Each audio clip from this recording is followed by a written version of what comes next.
los desafíos más relevantes de un departamento legal hoy en día es demostrar valor agregado como facilitador. Esto es ser un socio estratégico al negocio.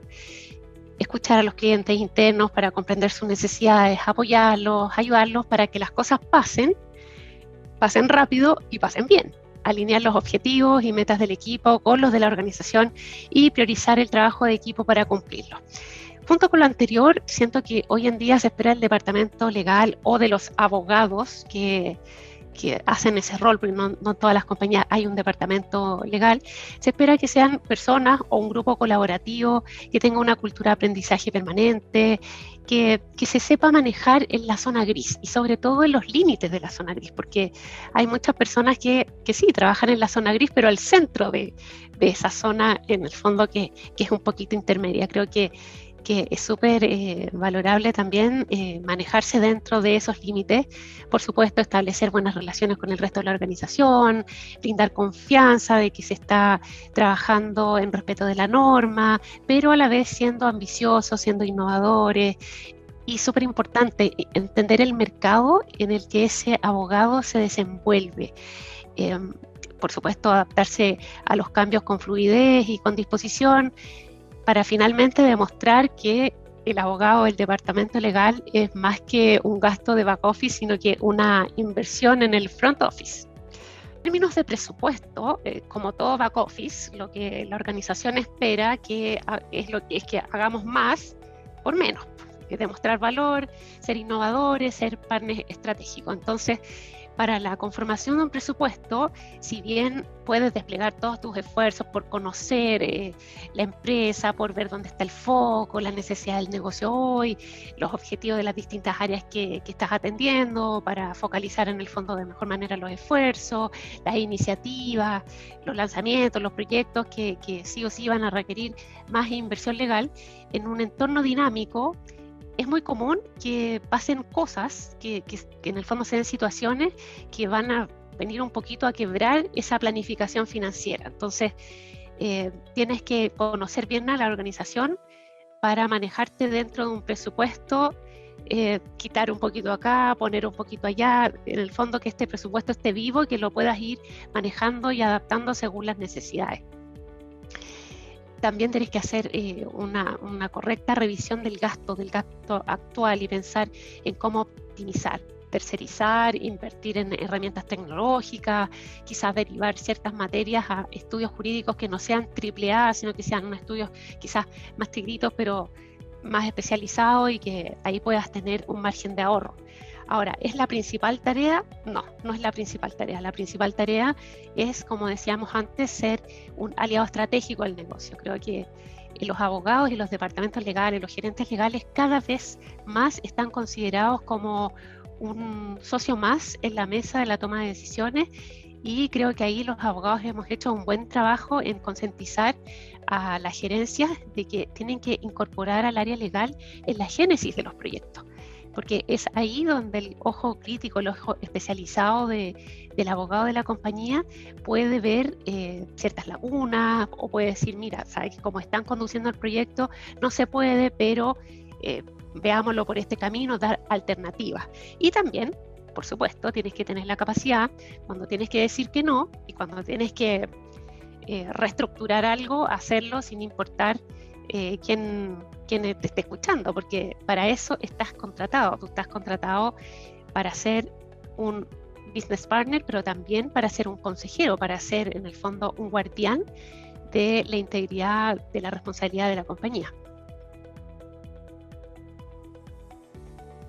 Totalmente, o sea, hoy en día los desafíos, como te decía, del abogado in-house es ser cada vez más un socio en la mesa de toma de decisiones. Por lo tanto, es fundamental que ese abogado tenga un conocimiento cabal del mercado donde esa empresa se desenvuelve, de la compañía, que sepa su valor, su misión, dónde están los puntos fuertes, dónde están los puntos débiles, cuál es el foco estratégico, que sepa también un poquito la historia de la compañía, porque también de los errores uno tiene que aprender.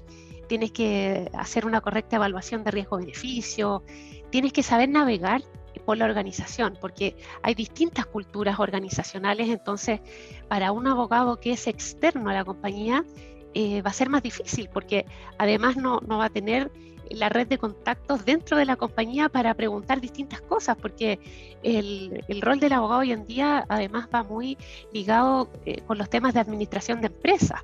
Entonces ya no se estila hacer un trabajo en silos, esa típica oficina de fiscal o de abogado con una tremenda puerta cerrada todo el día.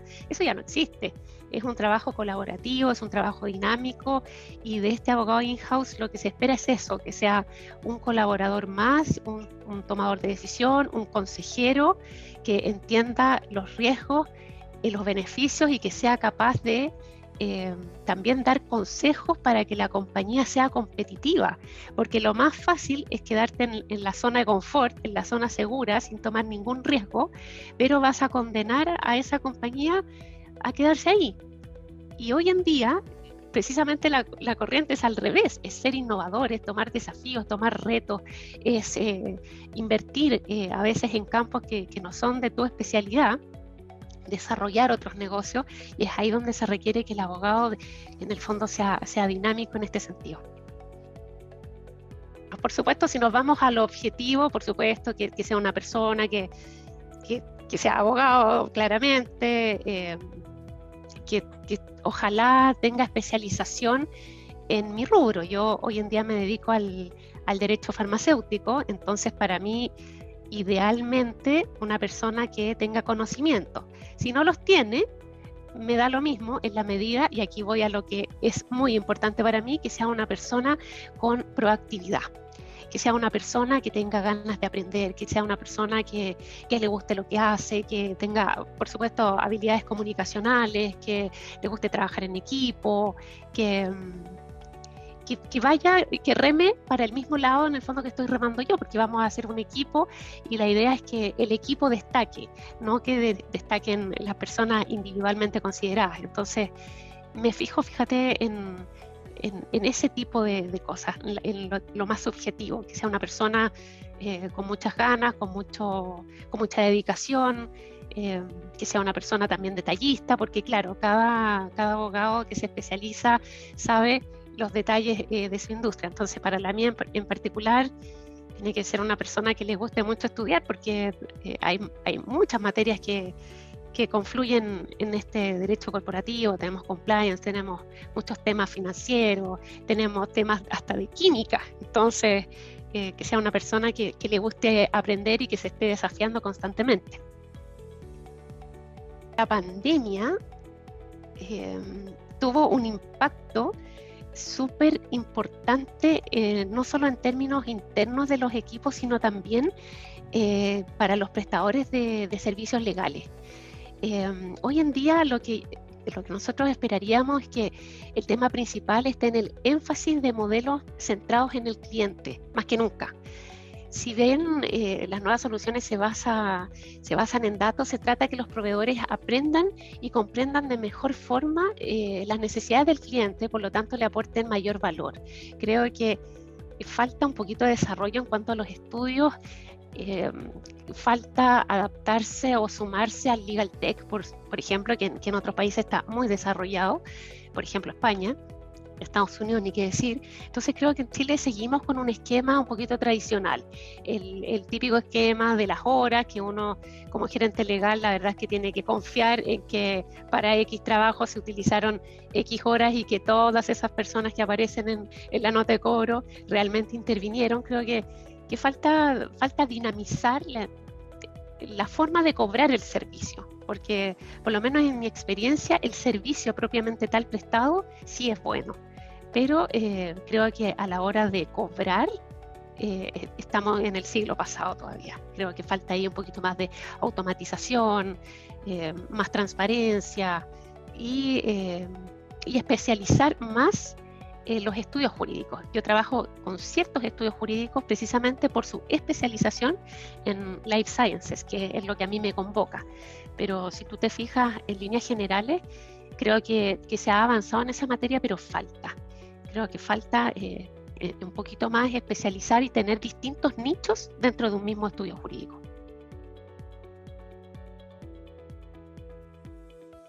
Bueno, eso va en directa relación con el presupuesto, porque externalizar, a ver, en mi caso personal, ¿cuándo decido externalizar? Puede ser por una premura, porque los recursos que tengo, las personas que tengo no están, por ejemplo, en otra prioridad, pero esto que se necesita también es importante.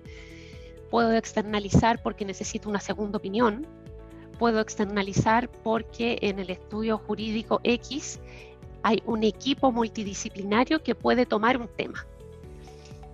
En estos tres casos siempre va a ser caro, porque si lo necesitas urgente es caro, si necesitas un equipo multidisciplinario también es caro.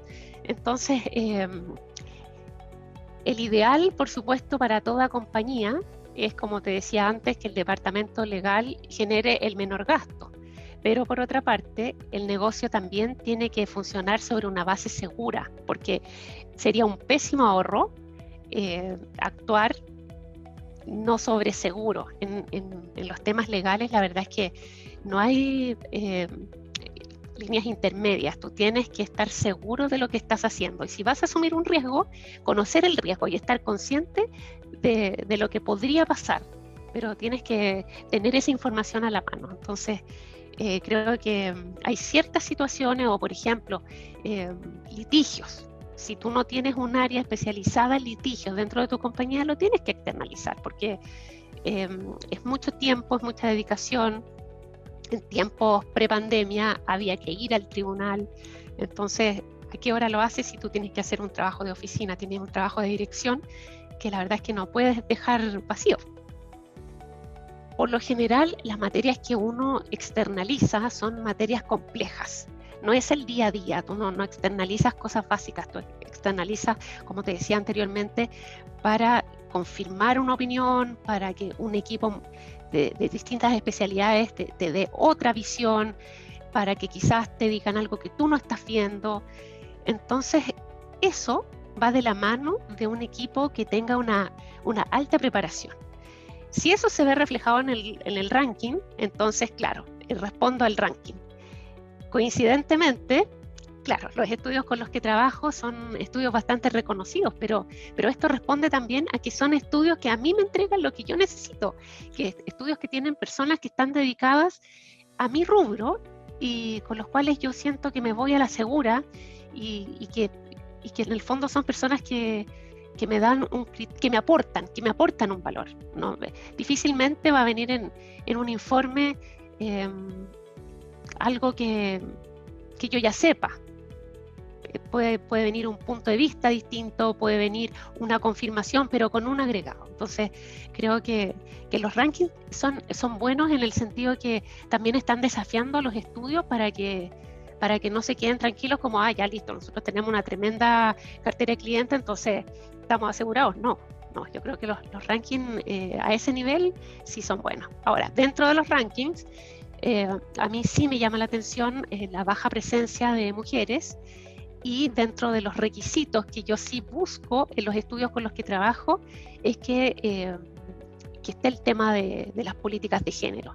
Creo que independiente del sector en el que uno desempeñe, la igualdad de género es un derecho humano que hace avanzar a una comunidad, a un país y al mundo en general. Entonces, para mí sí es importante un estudio que tenga como foco tener más socias y menos asociadas, porque ves muchas asociadas y pocas socias. Entonces, para mí, y como defensora de estos temas, sí es importante y sí es algo en lo que yo me fijo.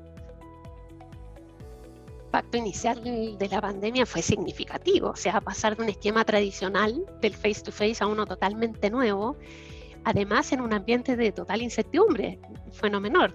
Recuerdo que los primeros días de la pandemia, como que uno esperaba, todos los días te avisaban si uno iba o no iba, era un escenario un poco incierto.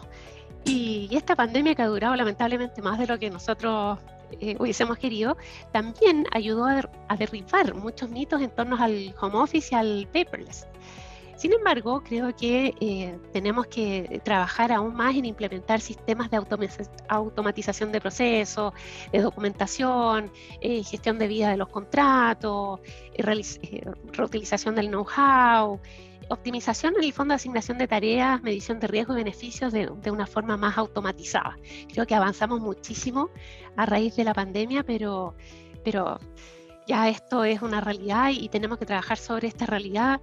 Ya no se habla de inteligencia artificial en los foros de innovación, sino cómo mejorar la tecnología básica que permite la función legal. Los profesionales se han tenido que adaptar a esta nueva situación, pero con una tecnología básica. Ahora bien, la industria legal se está esforzando en encontrar soluciones seguras y permanentes de trabajo desde la casa, ofreciendo innovaciones que podrían superar en el fondo los medios tecnológicos actuales. Entonces, creo que ha sido desafiante, pero esto no ha terminado, creo que está partiendo, creo que es de aquí hacia arriba. Sí o sí, y que estoy feliz, la firma digital, porque hace años vengo implementando en los distintos desafíos laborales que he enfrentado la firma digital. Y antes de la pandemia, claro, habían empresas mucho más modernas, por supuesto, que mi problema no era con las empresas donde yo trabajaba, la problemática era con los terceros, porque eran muy desconfiados de esta firma y les mandábamos informes explicándoles, etcétera. Entonces, una de las cosas que me encanta es esto de la firma digital. Yo creo que esto ya se quedó, excepto, por supuesto, en los documentos que hay que firmar presencialmente, que todos conocemos cuáles son, pero creo que esa es una cosa muy buena que va a permanecer. Creo que Teams o Zoom, para las empresas que utilizan Zoom, también es algo que va a quedar, porque fíjate que creo que este sistema mixto entre presencial y remoto va a permanecer en el tiempo. Entonces, creo que se consolidó Teams o Zoom como una herramienta de comunicación que es fácil de usar, la gente ya la conoció.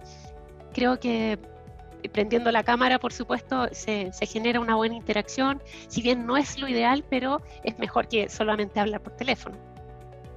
Creo que también ayudó un poquito en la independencia de los equipos, porque ahora no te queda más que confiar, o sea, es como que digo, antes era como impensado, o sea, uno estaba en la oficina, sí o sí, y impresionante una rutina, o sea, a lo más tú salías a tomarte un café con alguien para hablar de algo, pero tu vida giraba en torno a la oficina, y ahora yo creo que eso ya no va a ser tan así, o por lo menos el primer tiempo no. Desde el punto de vista de las herramientas tecnológicas, NetDocuments de Office es algo que nosotros estamos utilizando. Creo que es fundamental que las empresas y los estudios jurídicos migren a la nube, su documentación, sus correos. Creo que es una forma dinámica, es una forma segura de trabajar. Tú sabes, las empresas también tienen movimientos de personas, entonces si no tienes los documentos almacenados, también quedas un poco supeditado a que esa persona cuando se fuera te entregara toda esa información, ni hablar de los archivos en físico. Creo que ahora esto ha hecho un poquito más dinámico y más fácil. No tienes que ya molestar a alguien para pedirle algo, sino que solamente vas a la nube y encuentras lo que estás buscando. Yo creo que por ahí va la cosa, y además creo que, volviendo a los temas anteriores, creo que los estudios jurídicos tienen que trabajar sí o sí en dar soluciones que sean más a la medida de los clientes. No todos los clientes en el fondo son iguales, no todos tienen los mismos requisitos, así que creo que usando la tecnología también tienen que adecuarse a eso. Creo que las reuniones presenciales, por ejemplo, antes cuando te juntabas con un estudio jurídico, si venía mucha gente tenías que reservar una sala grande y el café y todo eso. Yo creo que las reuniones presenciales con externos van a ser cada vez menos. Así también los viajes corporativos. Creo que está demostrado que también se puede hacer el trabajo sin viajar necesariamente. Entonces creo que en ese sentido también eso va a ser algo que va a quedar. Este tema es muy importante para mí. Yo soy mentora de varias organizaciones de potenciamiento femenino y es algo que me preocupa y me ocupa. Creo que es importante también que cada vez más empresas lo vayan teniendo como un foco al momento de elegir con quién tú contratas. Porque independiente del lugar donde vivamos, la igualdad de género, como les decía antes, es un derecho humano fundamental. Promover la igualdad de género es esencial en todos los ámbitos de una sociedad sana, porque reduce la pobreza, promueve la salud, la educación, la protección y el bienestar de niños y niñas. Ahora bien, en el sector legal en particular, vemos cómo por falta de políticas las mujeres tienen menor participación, ya que estamos hablando de estudios jurídicos a nivel de socios. Vemos muchas asociadas y pocas socias. No hay diferencia sustancial al momento de entrar a estudiar la carrera, de hecho es casi que entran más mujeres a estudiar. Al iniciar la vida profesional tampoco hay problema. Cuando tú quieres entrar a un estudio jurídico, el ser mujer, la verdad es que no te representa una barrera. El problema se suscita cuando el grupo empieza a escalar posiciones. Pienso que este es un problema que está subdiagnosticado y que ha traído más visibilidad en el último tiempo precisamente por esta conciencia que hay de estos temas últimamente, afortunadamente, por estos rankings que hablábamos, que a veces tú ves que en una categoría hay solo hombres y yo dificulto que no existan mujeres que sean, que tengan los méritos como para estar ahí. También siento que hay una cultura, una falta de decisión, quizás hay mucho discurso y pocas medidas, falta de políticas adecuadas y por otra parte una mala distribución de las tareas parentales, porque una cosa es que a veces por estos sesgos se estima que las mujeres no son capaces de asumir cargos de mayor responsabilidad porque tienen una carga familiar que les puede representar un problema. Pero ese cuestionamiento jamás se hace respecto de los hombres, porque hasta el momento, digamos, un ser humano tiene dos progenitores, digamos, entonces generalmente se hace el cuestionamiento a la mujer y no a la otra persona, al padre en una familia, digamos, convencional. Entonces, para las mujeres es difícil, es muy difícil, tienes que demostrar de lo que estás hecha, de lo que eres capaz, de que eres una persona que te puedes desenvolver en todos los roles que tienes de una forma óptima, responsable. Es difícil, a su vez, encontrar un balance familia-trabajo, porque como es difícil generar esas oportunidades y tenerlas, cuando tienes la oportunidad, estás enfocada en demostrar, en brillar y en seguir creciendo. Entonces, al final del día, haces todo con un desgaste que no es menor. Te va bien en todo, pero solamente la que lo hace en el fondo sabe todo lo que ha tenido que sacrificar por estar y hacerlo bien en todos esos frentes. Entonces creo que es importante que los estudios jurídicos tomen políticas al respecto y que se prepare, fíjate, a las mujeres para el liderazgo. Creo que últimamente es una tendencia que afortunadamente ha crecido, pero creo que es necesario todavía que se invierta recursos, que se invierta tiempo en el desarrollo del liderazgo en las mujeres, capacitarlas en liderazgo, en formación de redes, darles mentoría, sponsorship por parte de socios del mismo estudio. Tú no tienes que salir, tú no tienes que pagar un servicio necesariamente, tú puedes tomar los recursos que tienes dentro de tu empresa, dentro de tu compañía, dentro de tu estudio y generar un potenciamiento femenino. Las mujeres,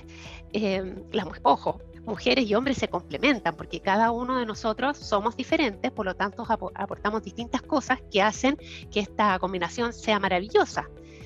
Pero tú tienes que potenciar a las mujeres para que también se atrevan a dar el paso, para que se atrevan a brillar, para que se atrevan a postular a ciertas posiciones y para que, súper importante, las gerencias que tienen en sus manos el poder de contratación también adopten ciertas políticas, como por ejemplo, voy a tener un proceso y al final de este proceso voy a elegir 2 candidatos, el mejor hombre y la mejor mujer, y que ahí compitan, por supuesto, y que el que tenga más mérito se quede con el cargo.